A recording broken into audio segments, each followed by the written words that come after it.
an exercise of trial.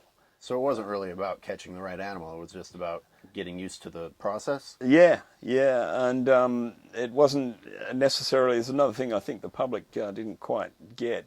It was a body count doesn't actually sort of win the war. It's not about killing vast numbers of sharks, and this is what the activists are on about. They're suggesting that it's a slaughter, and we're out there to kill them all, and but that's not the case at all. You know, it was only those animals that came within 1,000 metres of popular swimming beaches, you know, and that's the way the gear was placed and targeted, and that was the whole purpose of the thing, of the exercise. It's not necessarily to kill great numbers of animals, it's to kill those ones that stray into those high recreation use areas. But what if that's not straying? What if we find out that that's just where they typically go? Well, we've got to put people first, you know, and sharks second, you know. That may be true, and but then remember, that does come down to, at that point, then you are trying to kill large numbers of them to reduce interactions, or not. No, no. Remember, it's only a very small section of the Australian coast. You know, we're actually working 30 lines over a 16-mile area of high recreation use. No closer than 1,000 metres to those beaches, you know. So the gear was quite well spaced out, you know, spread out. And I'm sure, you know, the animals could have missed the gear and gone within, you know.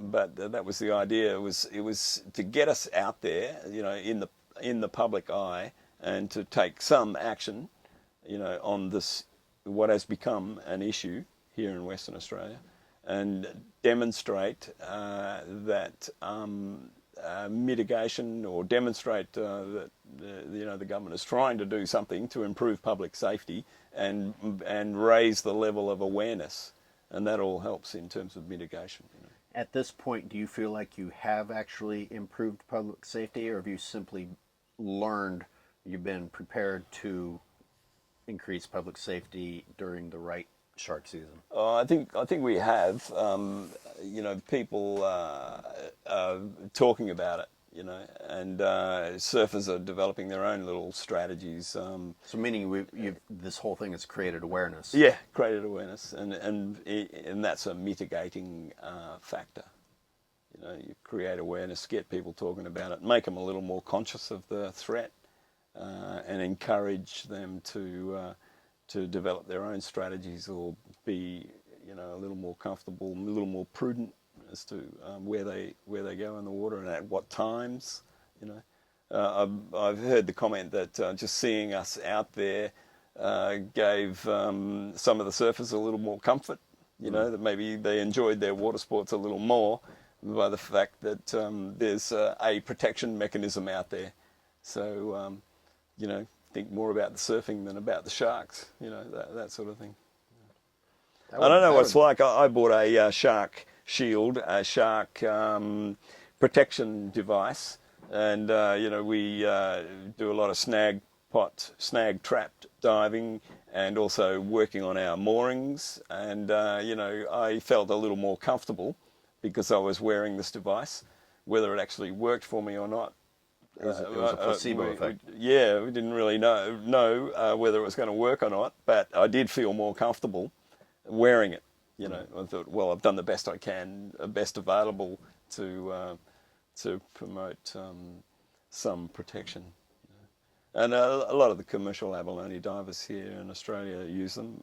You know, some of them don't necessarily switch them on, or even charge them up. Or, really? You know, get a bit casual about using them. Wow. But you know, they're there and available for them if they want to take the time to keep. Have you ever seen the shark shield in action? Like, well, yeah, I've used one. But I mean, have you ever seen it work? No, I can't say as I have. And one of the proponents of the device here in Australia, the guy who sort of, you know, put his name to the device and was promoting it to a degree, was taken by a shark in South Australia, a commercial abalone diver. Yeah, he was sort of one of the people kind of promoting this device. He was wearing it when he was taken. I don't know.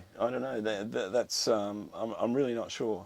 Maybe if he was, it probably wasn't switched on, or it wasn't charged, or he couldn't be bothered that day, or something like that. I mean, these guys go in the water so often.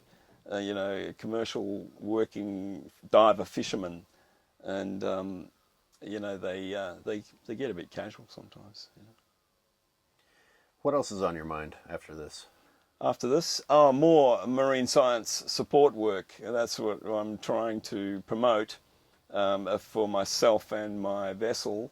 I'm trying to get more involved at this stage of my career in marine science support. I don't propose that I do the science, but I propose that fishermen like myself, in this class of vessel, can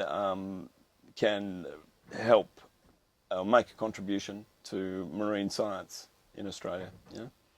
So, and I have regular work with the University of West Australia on their AUV Sea Glider program, and that's part of the reason why we're back in Fremantle now, is to get back onto that work out of here, out of Fremantle. And I hope by this exercise we've demonstrated that we're efficient and competent operators, and hopefully attract more marine science support work. That's what I'm hoping. Well, thanks for sitting down with me. Yeah, no worries. Hopefully this helps people learn more about you. Yeah, you got a good line of questioning there, man. That's why I sort of, gave you the opportunity, and I'm going to have to answer a whole lot of questions soon. There's going to be more and more of this, so I'm kind of practicing with you, if you like. Who are you going to have to answer to? Yeah, the press. You can't tell them to just bugger off? Oh, yeah, I can, but I sort of feel like we've actually got something to say and can contribute to the debate. Don't want to argue, but I'm ready to debate. I don't mind if somebody asks me a sensible question. I'll do my best to give you a good answer. That's all that's required. It's just a sensible question. Some of the journalists, some of the line of questioning, well, they're after sensationalism, of course. If your journalists are anything like ours in the States, then it's pretty much garbage. Yeah, well, I'm sort of surprised. They become cadets and go to university and ask a question like that. Or you get the microphone rush. How many sharks have you killed today, kind of thing. Like they're looking for a reaction. Oh, I know something funny. I heard you got criticized for doing the work in your swimsuit. Oh yeah. Yeah, well, it's good, when you're trying to move around the deck, especially when you get to my age, 64 years of age, and your clothing can become snagged on things. Yeah, snagged on things, or restrict you in some way. So yeah, I always feel a bit more comfortable in my budgie smugglers, as we call them in Australia, racing bathers.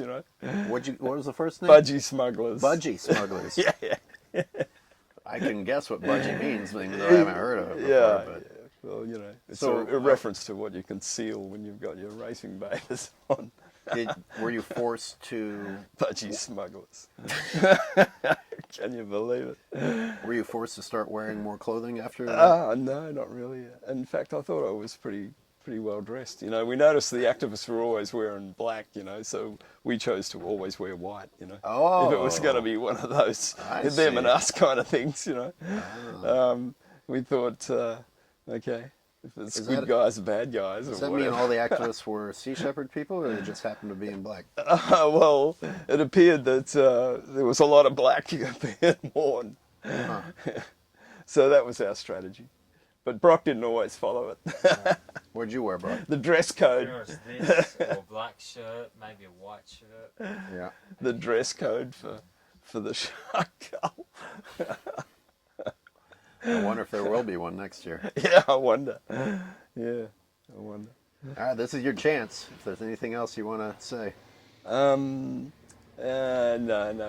I think we got it pretty good. You pretty much got it, yeah. No, you'll have to edit it quite a bit, especially the reference to budgie smugglers. Hell no. I'm going to make that the entire. That's the focus of the whole piece. Australians, we got a weird. Maybe next year you should like wear a different swimsuit each day and Yeah. get the press talking about what's Graham going to wear tomorrow. Yeah, perhaps. Yeah, perhaps we'll see. Should have It some, always helps to lighten the whole exercise, doesn't it? Yeah. maybe the government will pay to have a couple of bikini models on board. Or just Yeah, go the- out with a mankini. That's fine. With a what? The mankini. Oh, a mannequin? The Sea Shepherd people they always seem to have some girls amongst us, and we made reference to the fact that they got more girls than we did, didn't they, Brock? Women seem to be Yeah, motivated in yeah, life preservation issues. yes, yeah, sure. I would like to have seen less sharks die during the learning process, I have to admit. Yeah. Some of the comments we got were like, "Oh, what a pity you couldn't utilise them." You know, Australians are like that. I think they want to see resources used. You know, and some of the people made comment about what a pity you couldn't utilise them. You know, like do something with them. And there are a lot of products to be rendered from sharks. You know, there's the oil in the liver. The cartilage, dried cartilage, promotes healing. I was thinking quality. more science-based utilization, but Oh yeah, that too. But you know, I'm talking about you know, the best use of instead of available just resources. disposing of the carcass. Yeah, You can cut the fins off.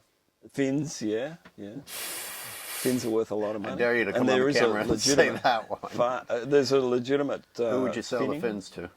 to the Chinese? But the is that export. hard to find? No, no. So right down. There's a legitimate shark fishery here in Western Australia, and indeed Australia. a for that legal matter. one, or is it Legal, kinda- yeah, legal. But I mean, they're taking the trunks as well. They have a food use for the trunks, market for the trunks. by trunks? You mean the carcass? The trunk of the animal. you Okay. know, where the fillets or flesh is, you know. And of course, fins, because they're taking the animals legitimately, they're not just catching them for the fins. There's quite a legitimate market for them. So there's money to be made there. Might as well make it. They're really valuable. You know, they're worth a lot of money. You know, and it's a significant input to the commercial shark fishermen. When the fins are cut off, do they go? Does the animal's trunk dead. go to one market and the Yes. fins go to a different market? Yeah, the fins are exported I see. to the Chinese. But the carcass, the meat stays here. Is consumed in Australia. Yeah. Is that what's called flake? Oh yeah, yeah. That's one description. Yeah. So Flake Australians or actually gummy eat a lot shark. of shark. Yeah, it's pretty popular. Like in it's the fish and chips. Does that mean I'm eating shark and chips? Yeah, yeah, yeah. In a lot of cases, yeah. Huh. Yeah. And it's quite readily accepted. You know, There's people asking for shark. You know, they want fish, they want shark. You know. Oh, I didn't think it was good eating. There's the Bronzy Burger, the famous Bronzy Burger from Augusta. It's a fundraising thing whenever there's an event in our hometown. The local sea rescue group raises money cooking and selling Bronzy Burgers at the event. Is that Bronze good? whaler. Yeah, oh yeah, they love it. you What's know. the best tasting shark? Oh, the gummy shark has really good eating qualities. Yes, And it's an easy one to catch. it's relatively easy to gill net, to catch, yeah. And once again, those stocks are recovering. Those stocks were pretty heavily exploited in the 70s and early 80s, and now with a measure of management input and closures and restricted fishing areas where the animals are pupping and all that sort of thing, the stocks are recovering. So you really don't want me to mention the buggy smugglers? Budgie. smugglers? You know what a budgie is? I get A budgie's a little bird. It's like a small parrot.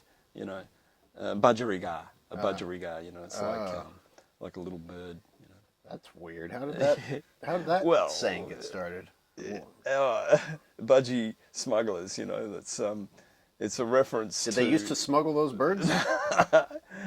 Does it look like a dick Once when again, it's in pants? in Australia, that's a serious offence, trying to smuggle the wildlife. You know, the wildlife is heavily protected here. You know, I don't know about Don't in smuggle your them, country, just but kill them.